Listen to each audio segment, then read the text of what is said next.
Good morning po. Good morning guys. Ayan. Nag-i-snow. Kagahapon pa daw nag-i-snow. Nung lumabas kasi kami ng hospital, nag-i-snow pa lang ng kaunti. Tapos kagabi nung lumabas yung si Petro at bumili ng diaper at saka yung kailangan dun sa bahay. Sabi niya ang kapal daw ng snow kagabi. So ngayon may snow pa din, nag-i-snow pa din paunti-unti. Kaya lang natunaw na yung iba. Magandang umaga sa inyong lahat dyan. Yan, have a blessed morning. Today is Tuesday, January 9. 9 na ba? Oo nga ni. January 9. So today guys ay may part-time ako na isang one job lang. Kasi mamaya susunduin ko si Daniel, si Jacob sa school. Si Mr. ang naghatid kaninang umaga kay Jacob kasi ayaw kong gumising na maaga guys. Sobra po ang sakit ng ulo ko kagabi dahil siguro yun sa 7 days na wala ako halos tulog. Kaya sumakit talaga yung ulo ko, parang binibiak kaninang umaga. So siya yung naghatid kanina, tapos mamaya ako na lang ang magsusundo. Sobrang lamig na naman sa Romania, dito sa city. Daan sa sa daanan ng sasakyan kasi pag doon ako dumaan ang dulas doon yung sapatos ko. Panglamig din naman to kaya lang hindi siya ganun kakapit. Pris kasi yung sahi ko. Madulas yan. Ako, mabalian pa ako pag nadulas ako. Hindi ko pala sa inyo guys na kwento.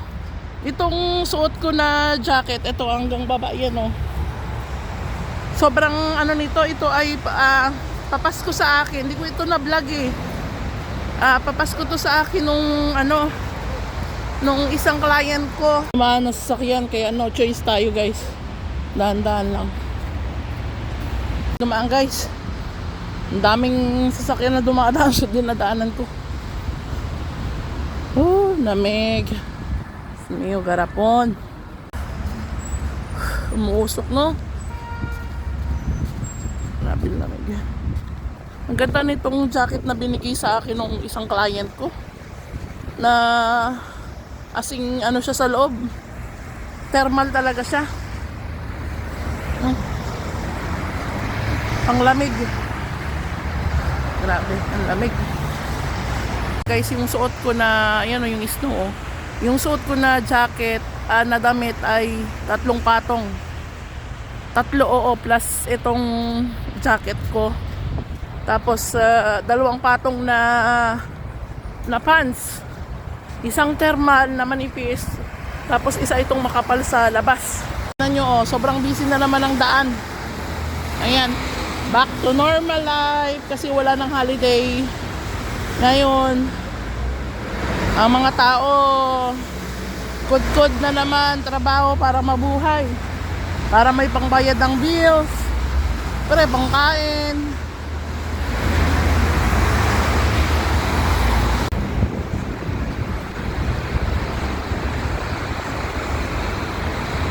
Bababa mamaya sa metro station pero bumili muna tayo ng ticket sa bus kasi dun sa bababaan ko sa metro mamaya sobrang daming pumipila dun. Dito konti lang kaya dito na ako bibili guys. Kompleto na ang ating dalawa for train and for bus mamaya.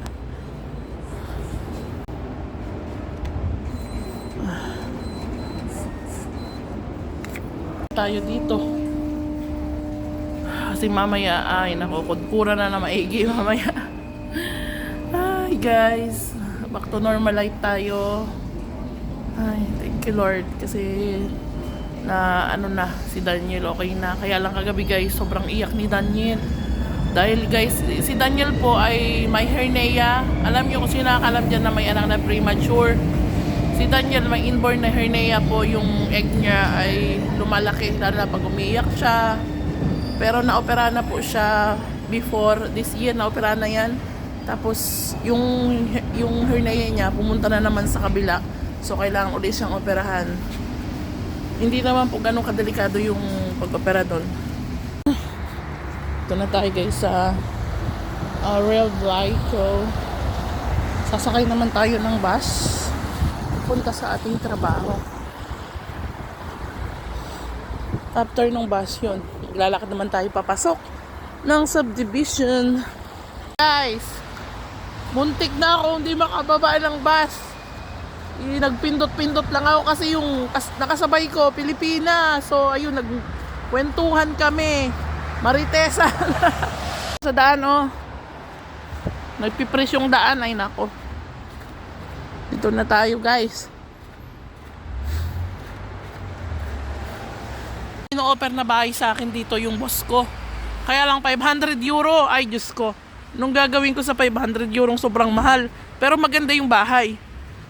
Nandito ka sa parang sa building. -4 pa lang ngayon. -4 degree. So, hindi ko masyado maramdaman yung lamig kasi doble-doble ang suot ko. Saka ang tag doon. Sobrang kapal lang suot kong damit. Kaya yung lamig wala lang. Ang nalalamigan lang sa akin yung mukha ko. Saka yung bibig. Yan, sobrang komportable talaga ako sa jacket na to. Guys, thank you so much sa mga support niya sa mga video namin. Ayan, positive lang tayo ha. Saka yung mga nang babash dyan, sige nang bash nyo lang ako. Ang daming grabe no. Ganito pala talaga sa social media. Hindi mo talaga lahat ng tao mapipilis. Hindi lahat ng tao magugustuhan ka. Kaya lang minsan yung iba grabe naman magsalita parang kilala na pa nila ako. Pero ganun talaga ang buhay, guys. Pero okay lang. Sige lang manood. Pag nanood ka at bash ka kikita ako sa'yo. Maraming salamat kayo sa inyong support sa aming page. Yan, lagi-lagi ako nagpapasalamat sa inyo. Dahil siyempre kung hindi dahil sa inyo ay walang nanonood sa amin ngayon. Maraming salamat talaga. Yan. I-snow na. May nagtanong sa akin na ano daw yung sikreto ko, ano daw yung ginawa ko, bakit daw ang dami na raw nanonood sa video ko, bakit daw muna guys itong sombrero ko, yung kalo. So ang tanong sa akin, ano daw yung sikreto ko, bakit daw merong mga taong sumusuporta na sa akin, marami na raw akong views, bakit daw may mga taong nagsisend sa akin ng pera, bakit daw may nagsisend sa akin ng mga package, ano daw ginagawa ko. So sabi ko sa kanya, kasi nagbablog na rin siya, sabi ko na hindi ko alam kung ano yung purpose niya, bakit tinatanong niya ako ng gano'n, or nakikurious siya sa nangyayari sa akin sa pagbablog. So sabi ko, magpakatotoo ka lang. Kung ano talaga ikaw, yung wag ka magpanggap na meron ka nito, na wag ka magpanggap na basta ayoko na magsalita. Wag ka lang magpanggap. Magpakatotoo ka, ipakita mo kung ano ka talaga sa pagbablog mo. Kasi pag ganun ka, mas magugustuhan ka ng tao, kasi alam ng tao yung mga tao mga nagpapanggap lang sa pagbablog. Matatalino ang mga netizen, matatalino ang mga tao na nagkukunwari ka lang sa pagbablog. Yun. So mas maganda kasi guys pag nagpakatotoo ka sa video alam mo yung nasasabi mo, yung nasa loob mo. Yung basta alam niyo yun, na kakapagpaliwanag ka ng base sa loobin mo. Yung hindi mo kailangan maggawa-gawa ng kwento. So tapos bakit daw may nagsisend sa akin ng pera, nag-i-sponsor? Hindi ko rin alam, hindi ko masagot. Sabi ko, hindi ko alam, siguro yung iba na nakaka-relate sila sa buhay ko, na napagdaanan nila ko, napagdaanan ko ngayon. Pero ngayon maganda na yung buhay na, stable na sila. So kaya parang dahil nakita nila yung sarili nila sa akin, parang yun, na tinutulungan nila ako. Ganon. So malay mo that time na may problema sila, may tumulong din sa kanila. So yung tulong na ginagawa nila, parang binabalik lang dito sa tao nangangailangan. Yun yung sabi ko. Tapos sabi ko naman na yung may nagpapadala ng package, siguro yung parang na-appreciate niya yung mga, natutuwa sila sa mga vlog namin. Yung iba kasi, sabi ko yung ibang comment kasi parang nagpapakatotoo daw ako sa video ko, which is totoo naman. Sinasabi ko kung ano yung buhay ko talaga dito. Ayokong magpanggap na I have a good life dito sa Europe, na nasa Europe may asawang apam. pero nagkukudkud pa din. So hindi ako katulad ng iba guys. Kung ano yung nakikita nyo ngayon, napapunta ngayon ako sa trabaho, magkukudkud. Ito yung buhay ko dito sa Romania. At hindi ako nagko-complain na hindi po, ay ang dulas, Diyos ko po. Hindi ako nagko-complain sa buhay ko dito. Kasi ito yung naka ano sa akin naka tadhana na ano sa akin. Pero hindi habang buhay ganito yung buhay natin. Kasi guys, hindi ako naniniwala sa pag mahirap ka eh. Pag mahirap kang pinanganak at na mahirap kang nawala sa mundo. So hindi na tadhana yung kasalanan mo na yun. Kasi hindi ka nagsikap, may chance naman tayong guminawa ang buhay natin. Depende na lang sa desisyon natin sa buhay. So kahit ganito na medyo hirap ako, hindi ko naman sinasabing sobrang hirap kasi nakakain kami 3 beses isang araw. Kahit pa nakaka-provide ako ng gatas sa mga anak ko. So talaga, kailangan lang talaga guys na masipag ka at madiskarte sa buhay. At syempre, kailangan na lagi nakaapak yung paa mo sa lupa. Huwag tayong mayabang. Maging humble lang tayo. Guys, yung number 1 sikreto. Maging humble tayo. Maging mabait. Kasi, naniniwala ako na kung ano yung ginawa mo. Ay, Diyos ko, muntik na ako madulas. Kung ano yung ginawa mong tinanim mo, hindi yung aanihin mo. So, naniniwala ako sa law of karma. Sobrang dulas talaga.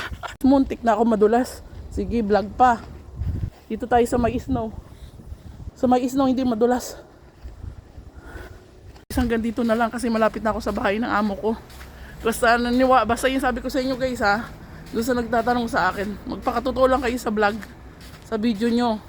Continuous uploading. Kasi one day, wala man naniniwala sa inyo, kahit yung mga kaibigan nyo or mga kapatid yung family nyo, one day, ang unang-unang susuporta sa inyo, hindi yung pamilya, hindi yung kaibigan nyo. Meron man sigurong ibang maniniwala sa inyo, pero unang-unang maniniwala sa inyo at magsusuporta sa inyo, yung mga taong hindi mo kilala. Yun yung, kailangan mo lang kasi ganda mo guys ng content. Magpakatotoo ka lang. Siyempre, kailangan maganda yung quality ng video mo. Yun yung number 1 natutunan ko. So guys, hanggang dito na lang kasi kailangan ko na magkudkod at maghanap buhay. One day lang naman, mamaya susunduin ko na one job lang naman ako. Kailangan ko nung susunduin mamaya si Jacob. Ay, buhay guys. Kudkod. Kasamahan pa natin ang pagbablog. Wala din yata. Buhay natin dito sa bansa. Maganda rin naman nag-i-snow kasi pumuputi ako.